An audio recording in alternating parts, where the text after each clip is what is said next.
নমস্কার।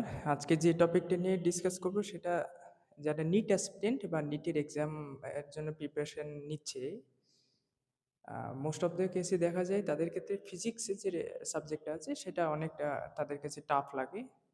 তো সেইটা কি করে ইজি করা যায় বা সেটা ফিজিক্সটা কি করে তাদের কাছে ইজি লাগবে তার কি সলিউশন আছে?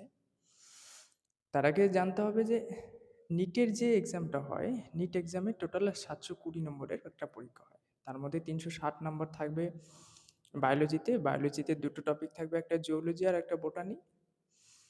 দুটো মিলে ৩৬০ থাকবে। আর কেমিস্ট্রিতে যেটা থাকবে সেটা হচ্ছে ১৮০ নম্বর, আর ফিজিক্সে থাকবে ১৮০ নম্বর। বায়োলজিতে মোটামুটি এনসিইআরটি কেউ যদি পড়ে তাহলে মোটামুটি সে বেসিক্যালি বায়োলজির জন্য এনসিইআরটি বইটাই সবাই পড়ে, সেখান থেকে পুরোটা কোশ্চেন আসে। ২-৪টে কোশ্চেন আউট অফ এনসিইআরটি আসতে পারে, খুব বেশি যদি টাফ কোশ্চেন হয়।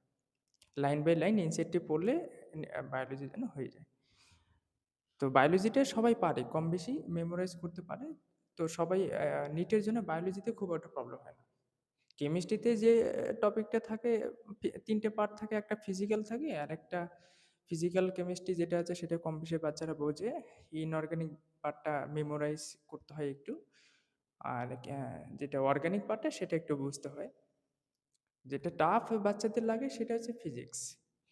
এবার ফিজিক্সটা কেন টাফ লাগে? ফিজিক্সটা টাফ লাগার একটাই কারণ, অনেকে বলবে যে ফিজিক্সে সিলেবাসটা অনেকটা ভ্যাস্ট আর ফিজিক্সের ক্ষেত্রে সবকিছু কনসেপচুয়াল। তো সেই ক্ষেত্রে হ্যাঁ, এটা ঠিক যে ফিজিক্সের সবকিছু কনসেপচুয়াল আর ডাইরেক্ট কোশ্চেন তো এরকম কখনো আসবে না। আ বাড়িতে যখন প্র্যাকটিস করবে বা প্রিপারেশনের জন্য যখন প্র্যাকটিস করবে প্রিপারেশনের টাইম, তখন কি হয় যে থিওরি বা ডিরাইভেশন গুলো করলো বা অ্যাপ্লিকেশন গুলো করলো, এক্সামে কিন্তু ডাইরেক্ট সেই অ্যাপ্লিকেশন বা তার করসপন্ডিং নিউমেরিক্যাল প্রবলেমস গুলোই আসবে। এইবার এইখানে বুঝে নিতে হবে যে physics is very correlated to the mathematics. মানে ফিজিক্সে একটা একটা সলিউশন, কোনো একটা কন্ডিশন দেওয়া আছে, ফিজিক্সে একটা প্রবলেম দেওয়া আছে, একটা ইকুয়েশন আমি স্টাবলিশড করলাম, কিন্তু ইকুয়েশনটা তো সলিউশন করতে হবে। এবার এই সলিউশন করার জন্য যার ম্যাথামেটিক্স যত বেশি স্ট্রং, সে হচ্ছে ফিজিক্সের তত বেশি স্ট্রং। 11-12 যে ক্যালকুলাস পার্টটা রয়েছে, বিশেষ করে লিমিট, কন্টিনিউটি বা ডেরিভেটিভস, ইন্টিগ্রেশন, এই যে ক্যালকুলাস পার্টটা রয়েছে সেটা, এই যে আরও কিছু পার্ট রয়েছে ম্যাথামেটিক্স, এই পার্টগুলো যার যত স্ট্রং সে ফিজিক্সের প্রবলেমগুলো তত ফাস্ট করতে পারবে। ধরুন ফিজিক্সে একটা প্রবলেম দেওয়া আছে, সেই প্রবলেমটার ইকুয়েশন বাচ্চাটা স্টাবলিশড করলো, কন্ডিশন দেওয়া আছে, কিন্তু সলিউশন তো করতে হবে, সলিউশন করে তো অ্যান্সারটা আনতে হবে, তবেই তো সেই ও মেরে গোল করবে। এই যে পরের পার্টটা যেটা সলিউশন করতে করতে হবে, সেটার জন্য ম্যাথামেটিক্সটা খুব জরুরি। ওই জন্য ফিজিক্সটা তার কাছেই সোজা লাগবে যার কাছে ম্যাথামেটিক্সটা, যার ম্যাথামেটিক্সটা ভেরি স্ট্রং। ম্যাথামেটিক্সে উইক হয়ে গেলে বাচ্চাদের ক্ষেত্রে তখন ফিজিক্সটা কিন্তু খুব টাফ লাগে।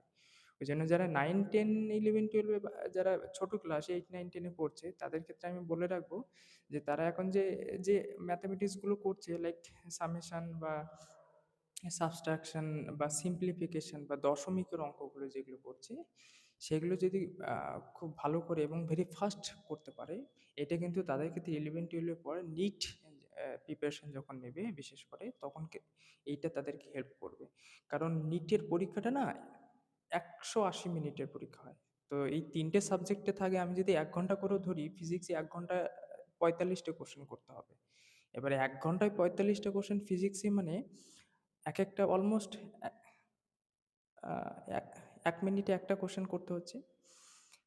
এবার এই যে ১ মিনিটে একটা ফিজিক্সের কোয়েশ্চেন করা কিন্তু তখনই খুব পসিবল যখন তার ম্যাথমেটিক্সটা ভেরি স্ট্রং থাকবে। কারণ কোয়েশ্চেন দেয়া থাকবে, সেই ইকুয়েশনটা আ ডিরাইভ করা বা ইকুয়েশনটা এস্টাবলিশড করা হলো, তার সলিউশনটা করতে হবে তো। যার ম্যাথমেটিক্সটা খুব স্ট্রং থাকবে তার পরের পার্টটা কিন্তু ভেরি ফার্স্ট অ্যান্সারটা বেরিয়ে আসবে। তো এইটাই সবথেকে ইম্পোর্টেন্ট জিনিস। যদি আমি ফিজিক্সের টিচার তবুও আমি বলব যাদের ফিজিক্সটা উইক লাগছে তারা হচ্ছে ম্যাথামেটিক্সটার উপর জোর দিতে। কারণ ম্যাথামেটিক্সটা যদি একবার স্ট্রং হয়ে যায় তাহলে ফিজিক্সটা না 50% ওইখানে ইন্টারেস্টে চলে আসবে। কারণ সলিউশন যদি করতে না পারা যায় তখনই অ্যাকচুয়ালি ফিজিক্সের বোরিং লাগবে। মানে অর্ধেকটা করলাম আর অর্ধেকটা সলিউশন এলো না, তখন কিন্তু ফিজিক্সটা অ্যাকচুয়ালি বোরিং লাগতে শুরু করবে।